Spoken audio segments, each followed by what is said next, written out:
নিম্নচাপের আবহাওয়া দপ্তর কিন্তু এখনো থামেনি। আজকে দেখো বৃহস্পতিবার, সজল ধারায় বৃষ্টি সেই রাত থেকে শুরু করেছে, এখনো পর্যন্ত বৃষ্টিটা থামারই নাম ধরছে না। আর এই যে দেখো সকাল সকাল ঘুম থেকে উঠে পড়েছে, এখন বাজে প্রায় সকাল 5:30।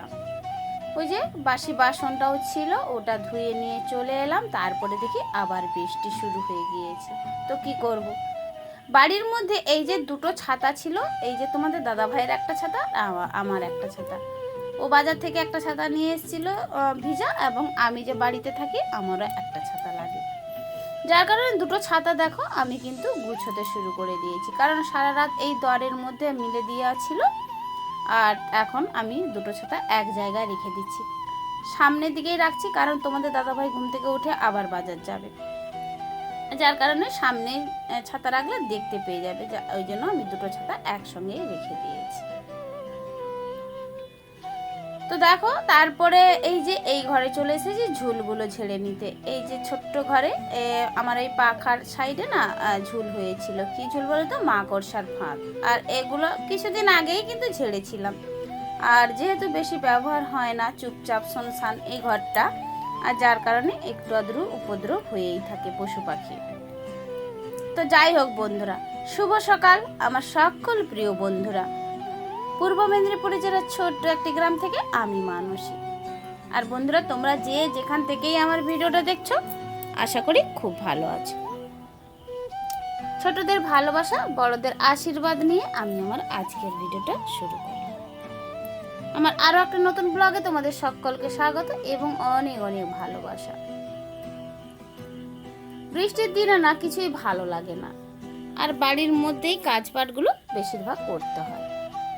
এই যে ঘরের ঝাঁটগুলো দিয়ে দিচ্ছি, তারপরে চলে যাব একেবারে রাস্তায়।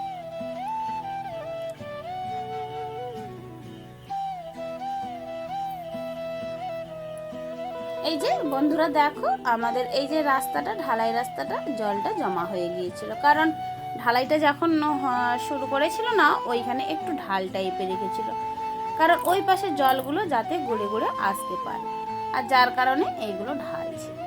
আর এই ঢালে দেখো জল জমা হয়ে থাকে, আর এই জলগুলো একটু ঝাঁটিয়ে পরিষ্কার করে দিলে না সুন্দরই দেখায়। একটু হালকা বাতাস লাগলে কি হয় বলো তো, ঢালাই রাস্তাগুলো শুকনো হয়ে যায়।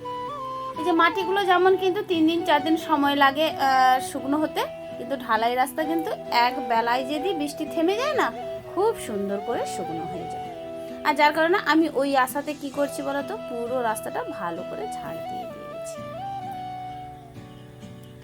এখন বন্ধুরা চান টান করে একেবারে চলে এসেছি এই যে সকালের একটু জল খাবার বানাতে। সব দিন বিস্কুট মুড়ি খাওয়া হয়, ভাবছিলাম অনেকদিন ধরে না ম্যাগিগুলো রয়ে গেছে, ম্যাগিগুলো তৈরি করে খাওয়া হচ্ছে না। আজকে ভাবছিলাম একটু ম্যাগি করে খেয়ে নেব, তারপরে ভাবলাম না, বর্ষার ওয়েদার তো, একটু দুধ চা আর করে নেব গলা রুটি। এই যে গলা রুটি খেতেও আমার ভালো লাগে, কিন্তু সময়ে করি না গো। এই যে বসে পড়েছি একটু গলা রুটিগুলো করে নিতে। তো চলো বন্ধুরা, এই আমি গলা রুটিটা করতে করতে তোমাদের সুন্দর সুন্দর কমেন্টের উত্তরগুলো দিয়ে এখনো পর্যন্ত যেসব বন্ধুরা আমার ভিডিওটা দেখছো, তোমাদের অসংখ্য অসংখ্য ধন্যবাদ, আর এভাবে পাশে থাকার জন্য অনেক অনেক ভালোবাসা। কমেন্টগুলো একটু আমি পড়ে নিচ্ছি। গৌতমী বর্মন, তুমি বলেছো সুন্দর ভিডিওটা দিদি ভাই, তোমাকে আমার তরফ থেকে অনেক অনেক ভালোবাসা থাকলো। এইদিকে রিয়া দাস কমেন্ট করেছো, সাপোর্ট করো, অবশ্যই অবশ্যই আমরা একে অপরকে সাপোর্ট করব এবং পাশে থাকবো বন্ধু। এভাবে একে অপরের সাহায্য না করলে কি করে হবে বলো, সবাই সবাইকে সাহায্য করাটা খুবই জরুরি আর খুবই প্রয়োজনীয়। এদিকে দেখো বন্ধুরা, যে গোলা রুটিগুলো আমি কিভাবে বানাচ্ছি, আমি কিন্তু এইভাবেই গোলা রুটির পদ্ধতিগুলো বানাই। একটু তেল দিয়ে ওগুলো আবার ঘুরিয়ে একটুকুনো ঢাকা দিয়ে দিই, তাহলে কি বলতো গোলা রুটিগুলো সেদ্ধটা ভালো হয়ে যায়।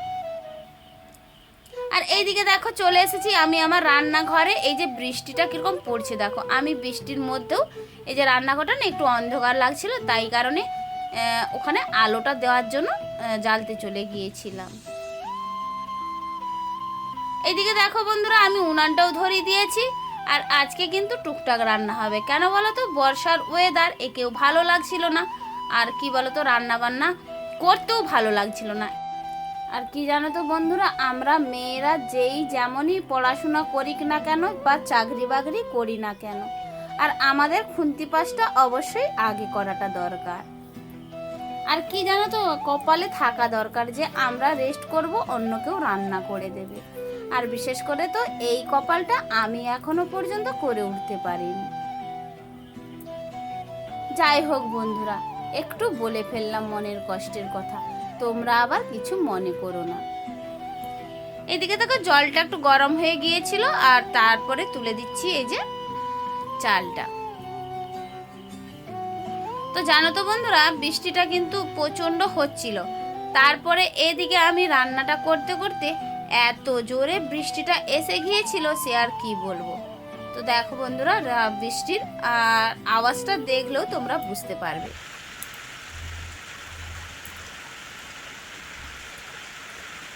আর জানো তো বন্ধুরা, আমি অনেকক্ষণ ধরে না এই রান্নাঘরে বসেছিলাম। আমার আর ভালো লাগছিল না। কেন বলো তো, এক জায়গায় স্থির মেরে বসে থাকতে। আর আমার যেন কখন মনে হচ্ছিল, আমি যদি ও বাড়িতে গিয়ে যে পৌঁছাতে পারতাম না, আমি আমার অনলাইনের ক্লাসটাও করে নিতে পারতাম, মানে আমার অফিসের, বা হয়তো আমার এডিটিংয়ের কাজটাও কিছুটা এগিয়ে নিয়ে যেতে পারতাম, বা হয়তো আরও কিছু ওখানে সমস্যা কাজে রাখতো, ফিরিস্তি পেরিয়ে যেত, আমি করে নিতে পারতাম। কিন্তু কি বলো তো, রান্নাঘরের মধ্যে কিছুই করা যাচ্ছিল না। এক জায়গায় বসে স্থির মেরে বসে থাকতে হচ্ছিল। এদিকে দেখো, একটা ছেঁড়া নাইটি রেখেছি, জানো তো, পাটা মোছার জন্য আমি একটা ছেঁড়া নাইটি রেখেছি। আর যার কারণে আমার রান্নাঘরগুলো দেখো এতটাই শুকনো হচ্ছিল, আমি কিন্তু ভিজে পা নিয়ে উঠি না। ওদিকে দরজাটা লাগিয়ে দিলাম, কেন বলো তো, ওইদিকে প্রচণ্ড বৃষ্টি হচ্ছে, আর ঝাপটা কেটে না এদিকে ধোঁয়াও হচ্ছে, আর জলও ছিটকিচ্ছিল। যার কারণে আমি আবার কি করলাম, ওই যে দরজা জানালাগুলো লাগিয়ে দিলাম। এদিকে আমার পটলের তরকারিটা হয়ে গিয়েছে। আমি আজকে ভাজবো পটলের তরকারি এবং মোচা ভাজা। তো দেখো বন্ধুরা, এত বৃষ্টির মধ্যে না আমি কিন্তু বিকেলবেলা একটু লিকার চা করে খেয়ে নিয়েছিলাম, কারণ মনটা না চা চা করছিল। যার কারণে একটু আদা এবং তেজপাতা দিয়ে চা খেয়েছিলাম। কারণ সারাদিন শরীরে তো বৃষ্টির জল পড়েছে না, গা হাত যেন কেমন ভার ভার মতো লাগছিল। আর আজকে আর দুধ চা খেলাম না, আজকে একটু লিকার চা খেয়ে নিলাম। তারপরে না বসে থেকে লাভ নেই, ভেবে ভেবে আমি কি করলাম বলতো, আমি রুটিটা আটায় জল দিয়েছিলাম। দেখলাম যে আটাটা জল দেওয়া হয়ে গিয়েছে, এখন সন্ধে দিতে অনেকটাই দেরি আছে, তার মধ্যে আমি রুটিগুলো বানিয়ে নিই। এই ভেবে ভেবে না আমি রুটিটা বানিয়েও নিয়েছিলাম, সন্ধে দেখানোর আগেই বানিয়ে নিয়েছিলাম। যাই হোক, আমি তো একটা কাজ মিটিয়ে নিয়েছিলাম, কারণ এই যে বর্ষার দিনে সন্ধেবেলা আবার হয়তো কারেন্ট নাও থাকতে পারে। আর তার উপরে কি বলতো, আমার আবার সন্ধেবেলার অনেক কাজ, যেমন সন্ধে দেখানো, আরতি দেখা, বা একটু গীতা ভাগবত আমি পড়ি, তার কাজ এসব থেকেই যায়। এসব করার পরে আবার এই যে রাতের খাবার করা, তারপরে এডিটিংয়ের কাজ করা, এই কারণে না আমার একটু চাপ মনে হচ্ছে। আর যার কারণে আমি সব রকম চিন্তা ভাবনা করে আমি বসে না থেকে আমি রুটিটা বানিয়ে নিয়েছিলাম। আর ওইদিকে দেখো বন্ধুরা, রুটিগুলো কিন্তু খুব সুন্দরভাবে ফুলে যাচ্ছে আজকে। আর এভাবে রুটি না ফুললে না ভালো লাগে না, দেখতেও ভালো লাগে না, আর যেন খেতেও ভালো লাগে না।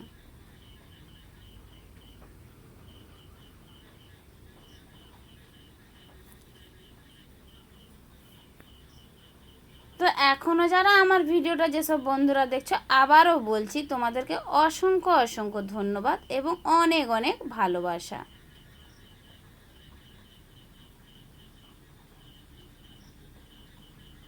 এদিকে রুটিটা হয়ে যাওয়ার পরে আমি চলে গিয়েছিলাম সন্ধে দেখাতে। আমি এই যে সন্ধ্যের কাজগুলো সব করে নিয়েছি, তারপরে এই যে চলে এসেছি এই যে সবজিটা বানিয়ে নিতে।